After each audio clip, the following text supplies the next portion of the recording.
Ang isang giant plum na napakainit na bato na tumataas mula sa malapit sa core ng Earth ay maaring makatulong na ipaliwanag ang mga mahiwagang pagbaluktot na naguugnay sa isang higanting pagkapunit sa ibabaw ng planeta na lumilitaw na humahati sa Afrika sa dalawa.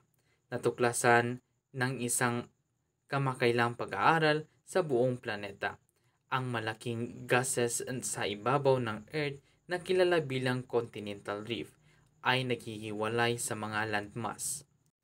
Ang pinakamalaking aktibong continental rift ay isang East African Rift, isang network ng mga lambak na humihigit kumulang 2,175 milya o 3,500 kilometro ang haba na umaabot mula sa dagat na pula o Red Sea hanggang sa Mozambique. Ang continental rifting ay hinihimok ng deformation ng lithosphere, ang pinakalabas na matibay na layer ng planeta. Habang humihina ang lithosphere, ang pinakamababaw na bahagi nito ay maaring masira sa iba't ibang paraan. Mula sa paghihiwalay na parang masa hanggang sa pagkabasag.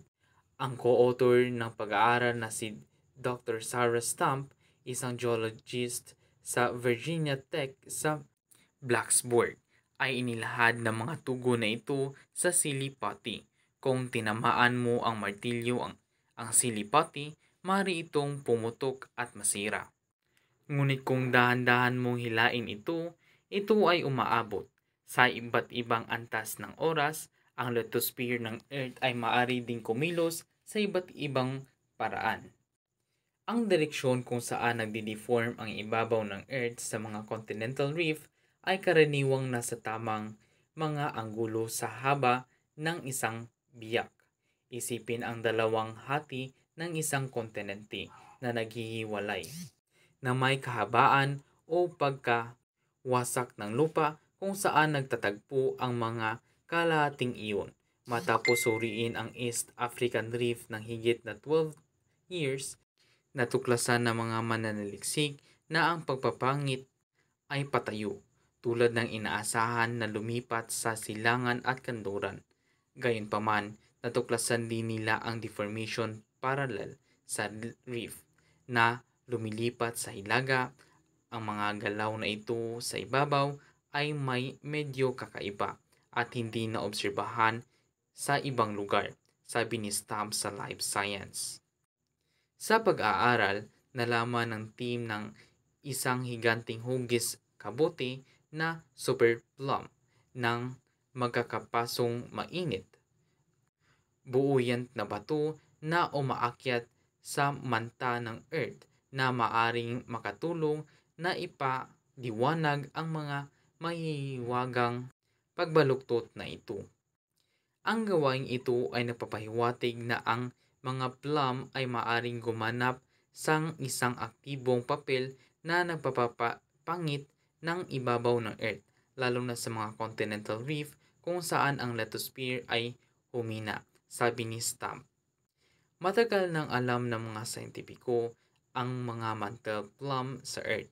Halimbawa, nabuo ang Iceland at ang mga kadena ng isla na Hawaii at Galapagos, habang ang mga tectonic plate ay dahan-dahang nag-anod sa mga balahibo ng mantle na pumutok sa ibabaw ng materials tulad ng isang blowtorch.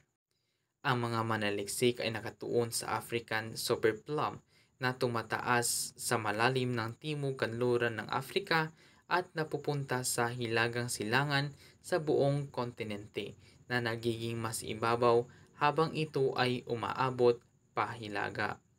Ginamit ng mga sayentipiko ang teleskopya ng GPS upang subaybayan ang mga galaw sa ibabaw ng East African Reef na may katumpakan ng milimetro. Gumamit din sila ng mga instrumento ng seismic upang suriin ang mga direksyon kung saan dahang-dahang dumadaloy ang mantle rock sa isang malawak na lugar.